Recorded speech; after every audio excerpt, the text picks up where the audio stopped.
পবিত্র লাইলাতুল কদরের রাতে, বিশেষ করে এই পবিত্র রমজান মাসের শেষ দশকের বেজো রাত্রিগুলোতে যদি কেউ নবীজির শিখানো এই একটি দোয়া পড়তে পারে, যে দোয়াটি রাসূলুল্লাহ সাল্লাল্লাহু আলাইহি ওয়াসাল্লাম মা আয়েশা সিদ্দিকা রাদিয়াল্লাহু তাআলা আনহাকে শিখিয়েছেন, যদি আমরা এই পবিত্র রমজান মাসের শেষ 10 দিন, বিশেষ করে 21শে রমজান, 23শে রমজান, 25শে রমজান, 27শে রমজান, 29শে রমজান, এই রাত্রিগুলোতে যদি আমরা এই একটি দোয়া পড়তে পারি, নফল নামাজ পড়ার পাশাপাশি অন্যান্য আমল করার পাশাপাশি, তাহলে আমার আপনার জীবনের সমস্ত গুনাহ, সগীরা কবিরা, জানা ওয়াজানা, শিরকি, বেদাআতি, সকল প্রকার গুনাহ আল্লাহ তাআলা ক্ষমা করে দিবেন। আমরা নিষ্পাপ হয়ে যাব। এই দোয়াটি এত দামি দোয়া, শুধু গুনাহই মাফ হবে না, এই দোয়ার আমল করার পর আপনি যা চাইবেন আল্লাহ তাআলার কাছে মহান আল্লাহ তাআলা আপনাকে তাই দান করবেন। আপনার আমলনামা নেকি দ্বারা ভরপুর হয়ে যাবে। সুবহানাল্লাহ। ওই নারী পুরুষ কতই না ভাগ্যবান, যেই নারী পুরুষ এই শবে কদরের রাত্রিগুলোতে, রমজানের শেষ দশকের বেজো রাত্রিগুলোতে, 21শে রমজান, 23শে রমজান, 25শে রমজান, 27শে রমজান, 29শে রমজানে এই দোয়াটি পড়বে ইনশাআল্লাহ। অত্যন্ত দামি দোয়া। যদি আপনারা শিখতে চান, তাহলে আজকের এই গুরুত্বপূর্ণ আলোচনাটি শুরু থেকে শেষ পর্যন্ত মনোযোগ দিয়ে শুনতে হবে। তো আমরা ভিডিওটি শুরু করার আগে একটু প্রার্থনা করে নেই। হে মহান দয়ালু প্রেমময় আল্লাহ, আপনি আমাদেরকে আজকের এই গুরুত্বপূর্ণ আলোচনাটি শোনার, এই আলোচনা শুনে এই দোয়াটি শিখে শবে কদর রাত্রিগুলোতে এই দোয়াটি বেশি বেশি করে পাঠ করার তৌফিক দান করুন। সকলে বলি আল্লাহুম্মা আমিন। তো প্রিয় দিনদার মুসলমান ভাই ও বোনেরা, আমরা প্রথমত লাইলাতুল কদর সম্পর্কে সংক্ষেপে জেনে নেই। সকল মুসলমানের উচিত লাইলাতুল কদর সম্পর্কে জানা। বেহেশতের পথের ইউটিউব চ্যানেলের সুপ্রদিনী ভাই বোনেরা, তারপর আপনাদেরকে সেই দোয়াটি শিখিয়ে দেব, শব্দে শব্দে শিখতে পারবেন ইনশাআল্লাহ। আল্লাহ রাসূল সাল্লাল্লাহু আলাইহি ওয়াসাল্লাম বলেছেন, যে ব্যক্তি ঈমান ও সওয়াবের আশায় লাইলাতুল কদরে নামাজে দাঁড়াবে, তার পূর্বের সব গুনাহ ক্ষমা করে দেওয়া হবে। সহিহ বুখারী শরীফের হাদিস।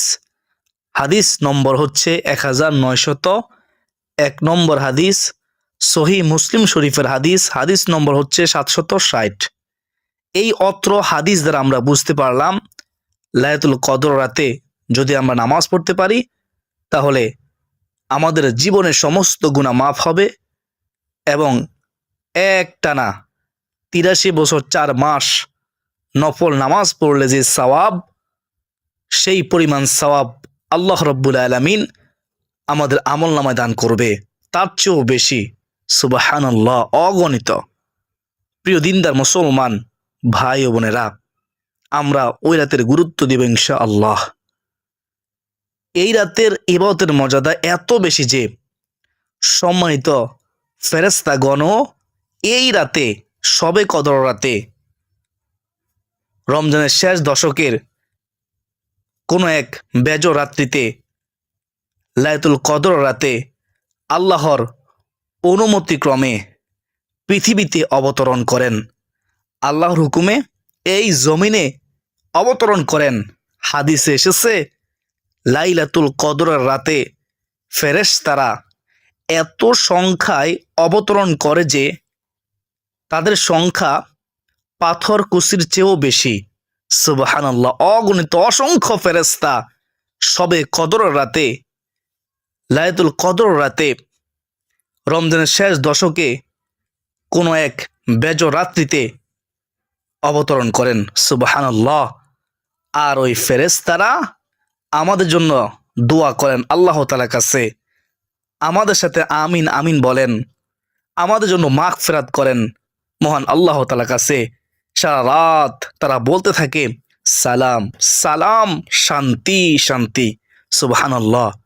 মুসনাদে আহমদ শরীফের হাদিস, হাদিস নম্বর হচ্ছে 10,735। লাইলাতুল কদর এমন একটি মহিমান্বিত রাত যার মর্যাদা হাজার মাসের চেয়েও বেশি, অর্থাৎ এই রাতের ইবাদতের মর্যাদা 83 বছর 4 মাসের চেয়েও আরও বেশি সময়ের ইবাদতের সমান। সুবহানাল্লাহ। আল্লাহ তাআলা বলেন লাইলাতুল কদর হাজার মাসের চেয়েও উত্তম। সুবহানাল্লাহ, হাজার মাসের চেয়ে উত্তম। সূরা কদরের মধ্যে রয়েছে, আয়াত নম্বর হচ্ছে 3। আল্লাহ সূরা কদর নাজিল করেছেন। এই সূরা কদরের মধ্যে সম্পূর্ণ লাইলাতুল কদর সম্পর্কে আলোচনা রয়েছে। আমি গুনাহগার, শুধুমাত্র সূরাতুল কদরের অর্থ বলে দিচ্ছি, খেয়াল করে শুনবেন। মহান আল্লাহ তাআলা বলেন, নিশ্চয়ই আমি কোরআন নাজিল করেছি লাইলাতুল কদরে। সুবহানাল্লাহ। আর আপনাকে কিসে জানাবে লাইলাতুল কদর কি? লাইলাতুল কদর হাজার মাসের চেয়েও শ্রেষ্ঠ। সুবহানাল্লাহ। আল্লাহ প্রশ্ন করতেছেন রাসূলুল্লাহ সাল্লাল্লাহু আলাইহি ওয়াসাল্লামকে, আবার আল্লাহ তাআলাই উত্তর দিয়ে দিচ্ছেন। সুবহানাল্লাহ। লাইলাতুল কদর হাজার মাসের চেয়েও শ্রেষ্ঠ। সে রাতে ফেরেশতাগণ ও রুহু অর্থাৎ জিবরাইল আলাইহিস সালাম নাজিল হন তাদের রবের অনুমতিক্রমে সকল নির্দেশ নিয়ে। শান্তিময় সে রাত ফজরের উদয় পর্যন্ত। সুবহানাল্লাহ। ওই রাত এত দামি রাত। এটা হচ্ছে সূরাতুল কদরের অনুবাদ। একবার ভেবে দেখেন যে রাত্র সম্পর্কে স্বয়ং আল্লাহ সম্পূর্ণ একটা সূরাই নাজিল করেছেন, সে রাতটি কত দামি হতে পারে। সুবহানাল্লাহ সুবহানাল্লাহ। আমরা গুরুত্ব দেব, অবহেলা করব না। অনেকে আমরা ঘুমিয়ে থাকি, আমরা চেষ্টা করব সারা রাত জাগ্রত থাকার। ইনশাআল্লাহ আমরা ওই লাইলাতুল কদর রাতে সারা রাত নামাজ পড়ব, জিকির করব, কোরআন তেলাওয়াত করব, তাসবিহ তাহলিল পড়ব, কবর জিয়ারত করব। আর এই ফজিলতপূর্ণ দোয়াটি, যে দোয়াটি মা আয়েশা সিদ্দিকা রাদিয়াল্লাহু তাআলা আনহাকে নবীজি শিখিয়েছেন, সেই দোয়াটি আমরা পড়ব বেশি বেশি করে ইনশাআল্লাহ। নির্দিষ্ট কোনো সংখ্যা নেই যে এতবার পড়তে হবে, আপনার ইচ্ছা, আপনি যতবার পড়তে পারেন। সর্বোপরি কথা হলো যত বেশি পারবেন, যতটুকু সম্ভব পড়বেন শবে কদর রাতে ইনশাআল্লাহ। শবে কদর রাত কবে হতে পারে সেই সম্পর্কে আমাদেরকে জানতে হবে, বুঝতে হবে। আমরা শুধুমাত্র 26শে রমজান দিবাগত রাতে শবে কদর পালন করি, অথচ শবে কদর সম্পর্কে কি বর্ণনা রয়েছে এটা আমাদের জানা দরকার। রমজানের শেষ 10 দিন, এই সময়টাই যেন পুরো মাসের সারাংশ। আর এই সময়ের মধ্যেই লুকিয়ে আছে লাইলাতুল কদর। এটি রমজানের শেষ দশকের বিজু রাত্রিগুলোতে হওয়ার সম্ভাবনা সবচেয়ে বেশি। শুনেন মনোযোগ দিয়ে। রাসূলুল্লাহ সাল্লাল্লাহু আলাইহি ওয়াসাল্লাম বলেছেন, সহিহ বুখারী শরীফের হাদিস, হাদিস নম্বর হচ্ছে 2017। তিনি বলেছেন, তোমরা রমজানের শেষ দশকের বিজুর রাত্রিগুলোতে লাইলাতুল কদর অনুসন্ধান করো।